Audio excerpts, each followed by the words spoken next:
Perasaan ibu ibu.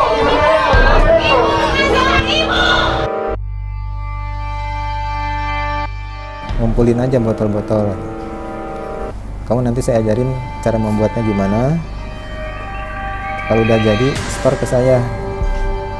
Nanti saya beli dengan harga segini gitu.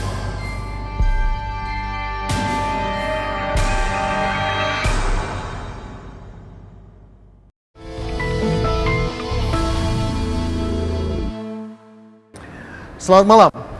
Adanya peredaran vaksin palsu di sejumlah rumah sakit dan pusat layanan kesehatan menimbulkan keresahan di tengah masyarakat. Dan faktanya, banyak pihak yang ikut terlibat di dalam kasus kriminal yang mengusik rasa kemanusiaan ini. Lantas, bagaimana peredaran vaksin palsu ini sebenarnya? Kami akan mengungkapnya di dalam Modus bersama saya, David Silahoy.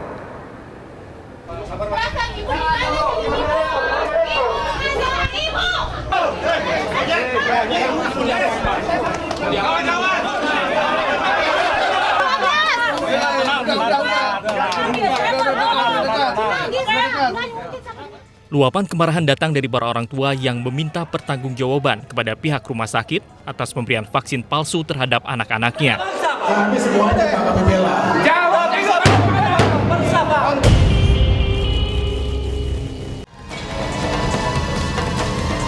Kemarahan ini merupakan buntut dari hasil rapat kerja yang dihadiri oleh BPOM, Bareskrim Polri, Bio Farma, dan Ikatan Dokter Anak Indonesia pada Kamis 14 Juli 2016.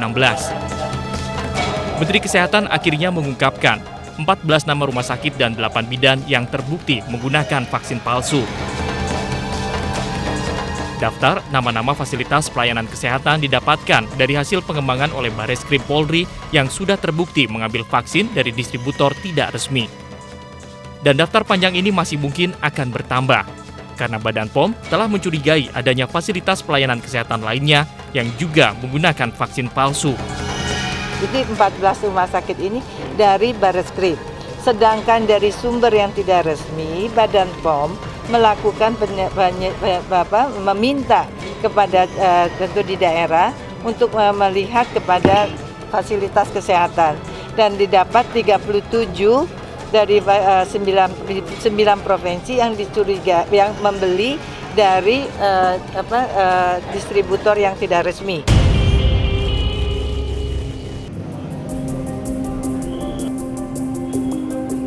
Desakan untuk mengungkap nama-nama fasilitas pelayanan kesehatan yang menggunakan vaksin palsu memang datang dari masyarakat yang mulai resah sejak kasus vaksin palsu mulai terungkap di media pada akhir Juni lalu. Tidak lama setelah Menteri Kesehatan merilis nama-nama rumah sakit yang menerima vaksin palsu, para pasien berdatangan dan meminta pertanggungjawaban pada pihak rumah sakit. Sebagai bentuk tanggung jawab, fasilitas pelayanan kesehatan yang masuk ke dalam daftar pembeli vaksin palsu melakukan vaksinasi ulang terhadap sejumlah pasiennya. Tindakan pemberian vaksin ulang sepenuhnya dikawal ketat oleh Satgas Penanggulangan Vaksin Palsu yang di dalamnya terdapat berbagai unsur dari Kemenkes, Bareskrim Mabes Polri, BPOM, dan Ikatan Dokter Anak Indonesia. Kasus vaksin palsu ini sepertinya masih akan terus berkembang. Namun sejauh ini, Bareskrim telah menetapkan 23 orang tersangka yang terlibat dalam jaringan vaksin palsu. Mulai dari produsen, distributor, bidan, pemilik apotek, dokter, hingga perawat. Dari ke-23 orang yang menjadi tersangka, 3 diantaranya merupakan dokter yang memiliki wewenang dan akses dalam masuknya vaksin palsu ke dalam klinik ataupun rumah sakit. Ini kita sudah menetapkan 23 tersangka totalnya. Jadi ada penambahan dari kemarin ada 23 tersangka ini terdiri dari beberapa peran. Polisi tidak main-main dalam menuntaskan jaringan vaksin palsu ini. Selain sudah menetapkan 23 orang sebagai tersangka, pihak kepolisian pun masih meminta keterangan dari para saksi yang hingga saat ini berjumlah 40 orang dari berbagai sumber. Polisi mengungkapkan setiap pelaku memiliki perannya tersendiri. 3 tersangka berinisial S, I, dan E bertugas mengumpulkan botol bekas vaksin dari rumah sakit swasta, yaitu Rumah Sakit Hermina Bekasi, Rumah Sakit Bethesda Jogja, dan Rumah Sakit Harapan Bunda Jakarta Timur. Kemudian botol palsu dijual ke pembuat vaksin palsu yang terbagi menjadi 4 kelompok di tempat yang berbeda, yaitu N, SY, dan IS, kemudian pasutri R dan H, dan kelompok AG. Keempat kelompok pembuat vaksin palsu ini memesan label kemasan ke orang yang sama, yaitu ST.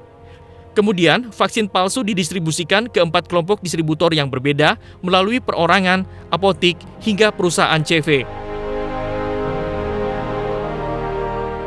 Oknum dokter dan bidan di beberapa rumah sakit dan kliniklah yang menjadi pintu terakhir penyebaran vaksin palsu bisa sampai ke masyarakat. Hal ini pun dibenarkan dengan pengakuan salah satu tersangka dalam wawancara singkatnya bersama kami. Suruh ngumpulin aja botol-botol. Kamu nanti saya ajarin cara membuatnya gimana. Kalau udah jadi, store ke saya. Nanti saya beli dengan harga segini gitu. Yang mendistribusikan kan ada yang ngambil, Mbak, pasangan suami istri itu. Jadi saya nggak tahu mereka mendistribusikannya kemana aja, ke rumah sakit mana saya nggak tahu. Itu saya cuma ngasih ke yang ngambil, udah saya nggak tahu kemana lagi. Beredarnya vaksin palsu ini juga diduga karena adanya kerjasama antara agen perusahaan vaksin dengan oknum dokter. Pihak kepolisian membeberkan beberapa fakta mengenai modus operandi peredaran vaksin palsu hingga bisa tiba di masyarakat. Salah satunya dengan melobi salah seorang oknum dokter atau tenaga medis. Lantas, bagaimana hal ini bisa terjadi? Saksikan modus sesaat lagi.